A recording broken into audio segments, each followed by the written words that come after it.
What's up, Ragin Nation? How's it going? This is Alex Yu, and you're watching a Ragin Ronin review. I got a review for you. Last week, I saw Resident Evil, the final chapter. It is the 6th and final installment in the Resident Evil film franchise, the franchise that just won't die. I'm just surprised that they came to part 6 in 2017.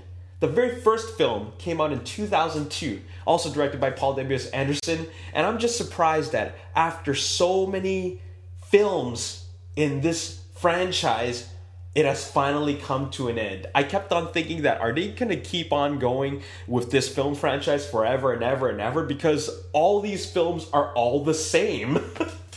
Anyways, so this is the 6th film. It's the final installment in the franchise. And of course, it's based off of the popular video game series of the same name. But it's very, very different from the video game series. The film is kind of its own thing.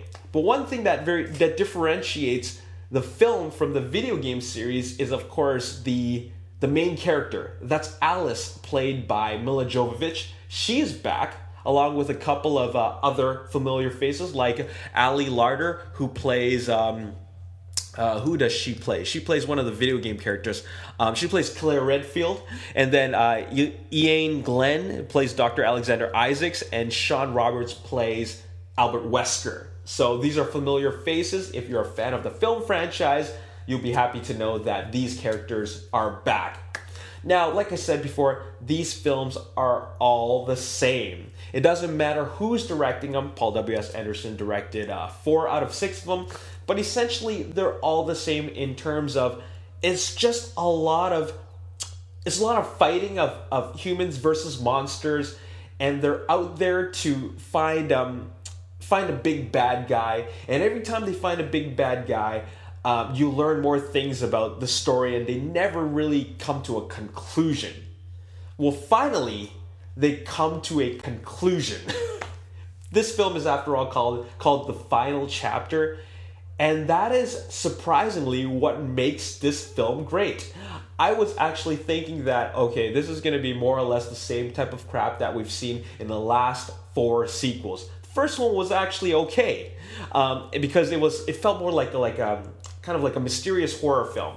The last 4 sequels felt just like these mindless, like popcorn, dumb action films. Okay, it was dumb sci-fi action films.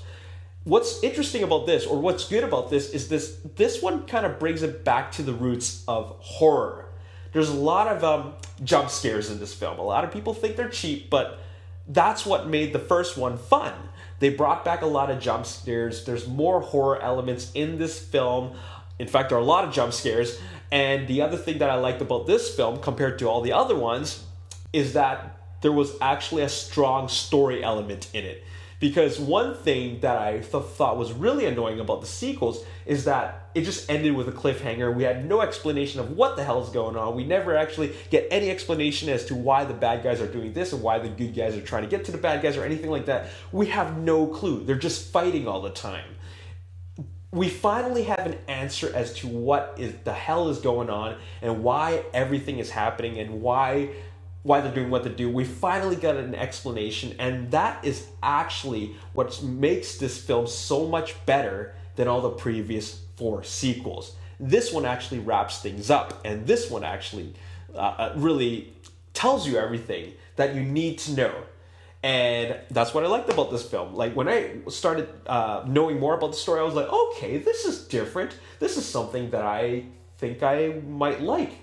So with that being said, I actually like this one, and I will say that I would put this right behind the first one. The first one is the best, and then this one and all the other ones are just more or less the same.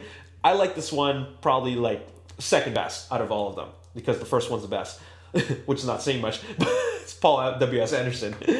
But anyways, you get the same kind of action. What I didn't like about the action is that it's just so furiously edited. It's just over stylized, you know what I'm saying? It like they really chopped up all the action, so like you really have to watch it and to know what the hell's going on, because it just moves so fast. And I didn't really like that about the way they shot the action. Some people like it, but I think it's just over stylized, too much editing, and it made me feel like I liked more of the story aspect than the actual visual aspect of the film. I'm just glad that they're finally wrapping it up, because like I've watched all of them and I just felt like, okay, it's time to bring this to an end. And they finally do it in a satisfying manner. So I like that about this film. Is there anything else I want to add? I think that's pretty much it. The only thing that I find that doesn't work for this film is that it doesn't work on its own. You have to have seen 1, 2, 3, 4, 5 to understand this film. If you didn't watch any of these films, then you're just going in thinking that none of this makes any sense. So this is a film that definitely does not work on its own. This is a film that you really have to be a fan of the entire franchise to really enjoy. But besides that, you got the horror element, you got the jump scares, you got some poorly shot action. I really don't care about the acting. It's really just a mindless ride, but I enjoyed the story element of it. So I'm going to give it a 5.5 out of 10. 5.5 out of 10. And there you have it. That's all I got to say in this review. Go check it out if you're a fan, or otherwise you can wait till it comes out online or on DVD or Blu-ray. Anyways, that's all I got to say in this episode. As always, if you enjoyed this review, you want to see more, hit the like button, subscribe to the YouTube channel, like me on Facebook, The Ragin Nation. Also follow me on Twitter, Ragin Nation. My name's Alex. Thanks for watching. I'll see you next time. Peace. He says that I'm going to look for a friend. I know someone I can rely, I can trust on, and of course they're referring to Obi-Wan Kenobi.